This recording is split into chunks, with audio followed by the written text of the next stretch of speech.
Hello everybody and welcome back to Where the Water Tastes Like Wine.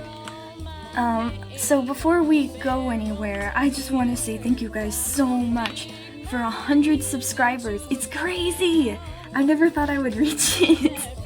You know, it's kind of hard when you start a new channel, especially right now, but I'm really glad that we made it, and I'm glad that you guys are here with me. I hope you continue to watch me, and I hope we can reach many more milestones. Okay, so now let's see what we can find. We've got to find more stories. We already met some ladies who were getting arrested, and we almost got arrested too. So let's see what else we can find. Search. Off the road and into the woods, you can't help but come across this package by the old tree tied to a sturdy stick. The cloth wrapping conceals, though not particularly well, something large and softly unsettled. Little eyes blink back at you from inside the bundle. Oh, well hi. I'll say hello. The shape gives a start. Please don't tell my pa that I'm in here. Why not? It says in a small voice. Why not? Are you okay? Pa doesn't want to live with us anymore. But I want to go with him. Don't tell him, please. I'm hiding. I won't tell. You tell the boy you'll keep his secret. You don't see his father anywhere. You don't see another soul for miles. Oh no. Did I make the wrong choice? The boy who ran away with his father. Oh, that's so sad. Is there anything else over there? Okay, no. There's a river. Portland. I'm coming, Portland. There's a car. There's a car. It's driving away. Who said you could drive away? I'm here to get your stories. Okay, we've got like 3 stories over here. The 95. Is it better than the 101? Well, anything's better than the 101. Search. They don't come every year, you know. The old man is sitting at the edge of a rotting old pier, crooked legs dangling over the water. He watches a pair of seagulls preen and groom each other on a rock just off the shore. I'm like a 4-year-old. I just keep asking people why. Just when the fishing is going to be good.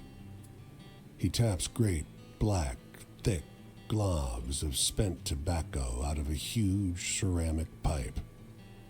I got another year, I guess. 1 more year of what? Like good fishing or? Another year of this town being here, he replies, letting a grin spread across his face. If the seagulls came, that means enough fish to keep it in place. Oh, I see. It's like a little legend. Or like a superstition. The seagulls and the fishermen. I like that one. Where I live, there's a lot of seagulls all the time. So I guess my town is going to be around for another year. That's good to know. Search. The woman walks the small town square with the poise of Betty Davis. The confident stride and inimitable mannerisms elevating the sidewalk into a plush Hollywood carpet. And wrapped around her neck, a yellow velvet ribbon, bright as an ocean sunrise. Ooh. You question a well-dressed man parked outside an oyster house. Prudish woman. I took her on a fine date and she didn't remove so much as a ribbon. Excuse me, can you step back from the coupe? That's the spirit. Oh, God forbid. You decide to seek a second opinion. Yeah, that's probably best. This dude sounds like he's very angry. You talk with a waitress smoking outside a diner. Something funny about her. Just showed up one day. Doesn't work, doesn't live anywhere as far as I know. Just around. Myself, I'd love to know who made all her beautiful clothes. Maybe she did.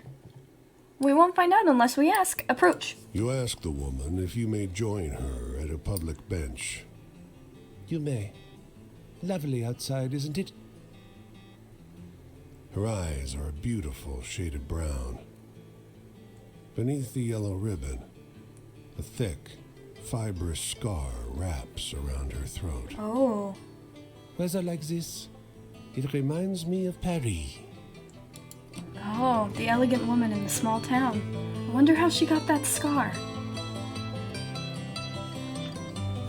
She's from Paris, I guess. Maybe World War II? I'm not good at this. Search.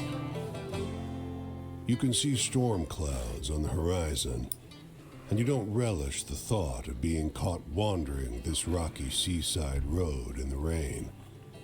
Fortunately, you find the lighthouse door open, with a daunting staircase before you. Not daunting enough for me. Climb up. At the top of an ornate wrought iron spiral, you're breathless and feeling the strain on your knees. Rain already batters the walls outside.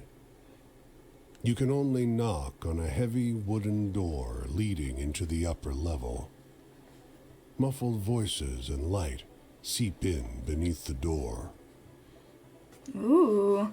Can I come in? Looks like we got a visitor. Sounds like a man's voice, deep and rough.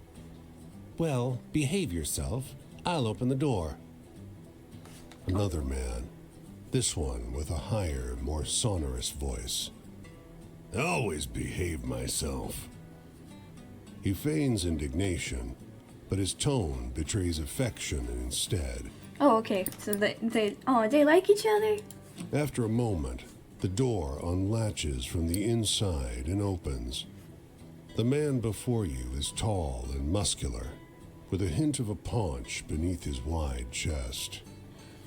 The heavy iron knob on the door looks nearly dainty in his huge hand. Didn't want to be out in this rain, did you? Come in. Yeah, thank you. Despite the rough exterior, this room looks like a well-appointed parlor. There's a rug on the well-trod wooden floor and an enormously plush couch. And sat upon it is a stocky fellow grinning through a great hazel-colored beard. Tea? He offers, hoisting a teapot.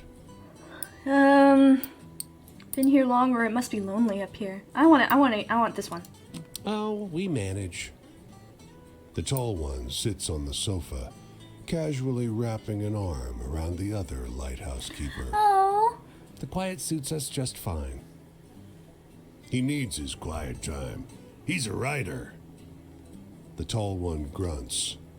I dabble. But you must have some good stories from the road. Well, I do have some. Stories are like my entire life's work at this point. What do you want to hear? You wake up the next morning on their old sofa, still warm from an excess of tea. And cakes? There might have been little cakes. Ooh. Prodigious snoring rumbles in from the floor above you, and you quietly take your leave. Thank you, guys. It was nice to meet you. Oh, that was so cute. I like them. They're a cute couple. Alright, we have a highway and Portland itself. I think we've gotten all the stories we can right here. Guess we move on to Boston. Let's follow the car. I'm gonna step on the road. Hold a Q to hitchhike. Oh, cool! I'm hitchhiking. Look at that, the thumb out and everything. That's so creative. Let me on. Ride. Oh, yeah. Oh, that's so cool. Oh, I love that. This game is so creative. We're going to Boston.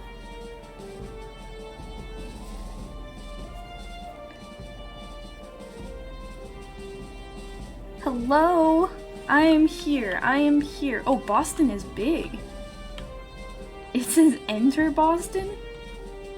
Alright, let's do the things outside very quick. Search. A dusty truck and a man on horseback pull up next to one another in front of the grocer. Suddenly, the driver and the rider, two wiry old men with identical haircuts, start shrieking at one another. Whoa, whoa, whoa, whoa, what's going on? The man with the truck leaps into the street. Brother! He shouts. The one on the horse tumbles out of his saddle. Brother! He screams. They embrace in the road. 30 years! Hollers the driver.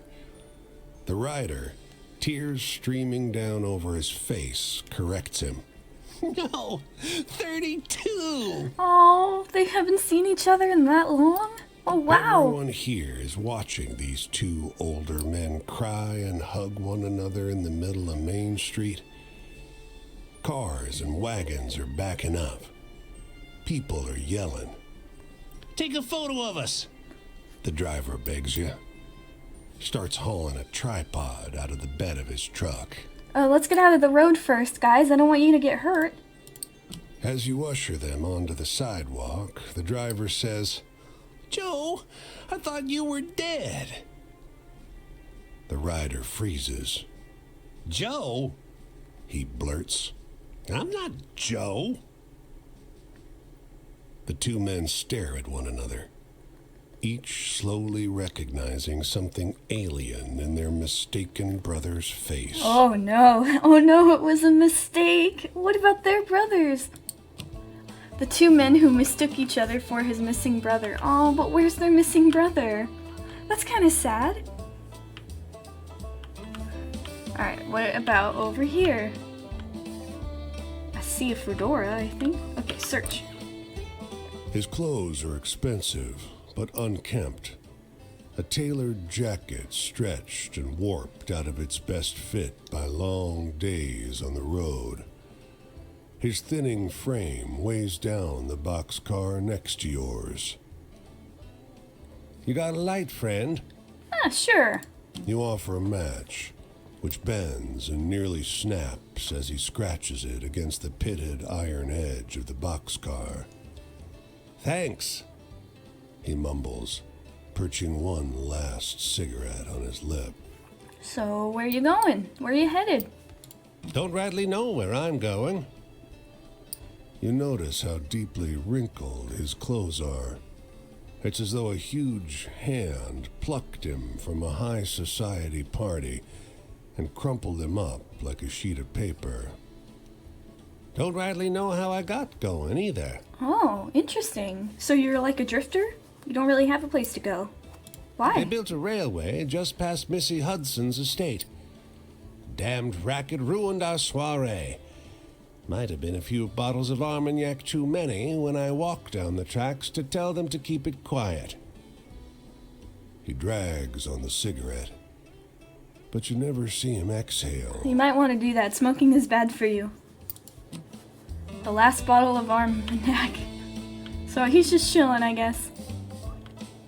Alright, now let's check out Boston. Enter Boston. Oh! Interesting! Store, train station, earn money, explore. Red brick, green trees, blue sky. In this weather, Boston is beautiful. That is until you make your way deeper in the city and get lost in the cramped, winding, shadow-haunted old streets. Can we earn some... Do we need money? Earn money. You wander the streets looking for a way to make some cash. Look for work. The hospital needs someone to mop floors for the day. The nurse gives you instructions. Rat-tat-tat, scrub surgery A and floor 2. Skip the remaining rooms with newborns. Ask Dr. Penny if he wants his office done. This is very important. Get these hallways before lunch. Okay, don't mind me as I take a picture of this, just to be sure. Okay. Room A, floor 2, Dr. Penny, skip the newborns. Try to remember all the nurses' very important instruction, but it's impossible. No, it's not. I took a picture. You haven't seen her in hours. And this place is busy as hell. Nobody's watching you. Try to find her. You roll your bucket through the halls, asking other folks where she might be, but it turns out that the dark-haired, middle-aged woman in nurse clothes describes about 50 people in this building. Eventually, you find her in the room with a wheezing child. Oh, she's gonna kill me. What floor should I mop? Brow furrowed, she opens her mouth to admonish you, then stops. Well, actually, I don't remember, she admits. Just mop stuff, okay? You spend the rest of the day absently mopping stuff. The pay is just okay. Oh, okay. Well, that worked in our favor. Store. Hot apple cider, clam chowder, ice cream float. Huh.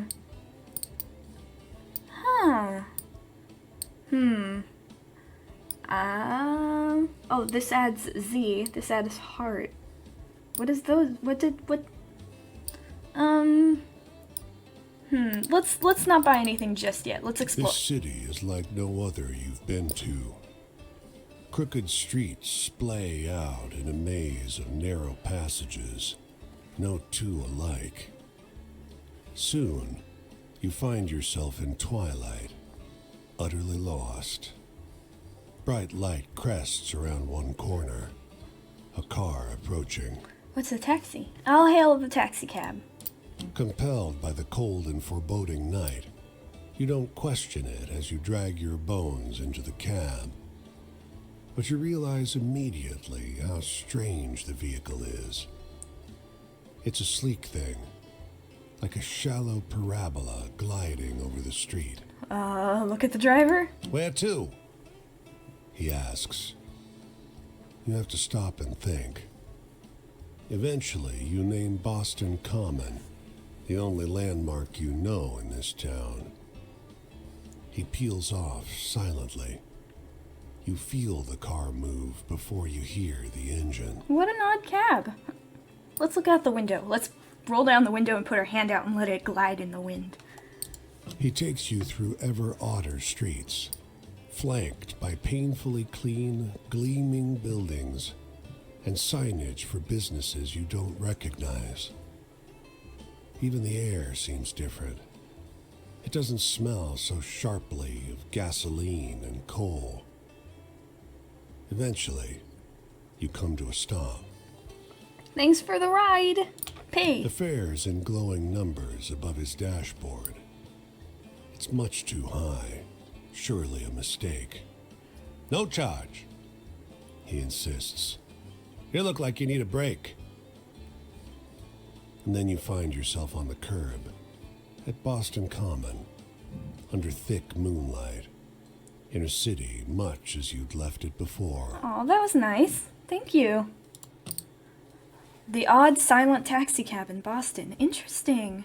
That was interesting. I liked that one. Maybe he was a ghost? Or just someone who was helping out people in need. What's the train station? Oh, okay, we can go to other cities. I want to walk. Let's leave. Okay. So, we've explored both Portland and Boston today, and we got plenty of stories, so that's why I think I'm going to end it here for today. Next time, I guess we'll move on to Connecticut and see what else we can see. So, thank you guys for watching. Thank you again for 100 subscribers. It seriously means so much to me. It's so awesome, and I'm glad you guys are here for the ride. Remember to take care of yourselves and have a great day.